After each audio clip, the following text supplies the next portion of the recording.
आणि आता बातमी आहे महाराष्ट्रातली। सामनातल्या अग्रलेखातून देशात बुरखाबंदीची मागणी करण्यात आल्यानं राजकीय खळबळ काल उडाली होती। बुरख्यांचा वापर करून देशद्रोह आणि दहशतवाद घडवला जात असल्याचं सामनामधल्या अग्रलेखात काल नमूद करण्यात आलं।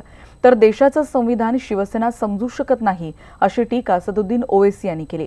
आणि या बुरखाबंदीची मागणी करणाऱ्या अग्रलेखामुळे उद्धव ठाकरे हे संजय राऊतांवर नाराज झालेत असंही म्हटलं जात आहे। श्रीलंकेप्रमाणे भारतात बुरखाबंदी करा। सामनातल्या अग्रलेखानं देशात खळबळ। रावणाच्या लंकेत घडलं, रामाच्या अयोध्येत कधी। शिवसेना संविधान समजू शकत नाही, ओवैसींची टीका।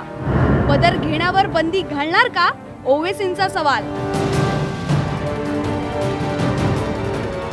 देशात लोकसभा निवडणुकीचे 3 टप्पे उरकले असतानाच सामनातून बुरखाबंदीची मागणी करण्यात आली आहे। श्रीलंकेतला दहशतवादी हल्ला आणि करण्यात आलेली बुरखाबंदीचं उदाहरण सामन्यानं दिलंय।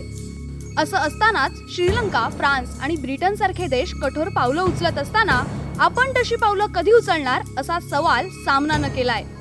मोदी सरकारनं तिहेरी तलाकाविरोधात कायदा आणला।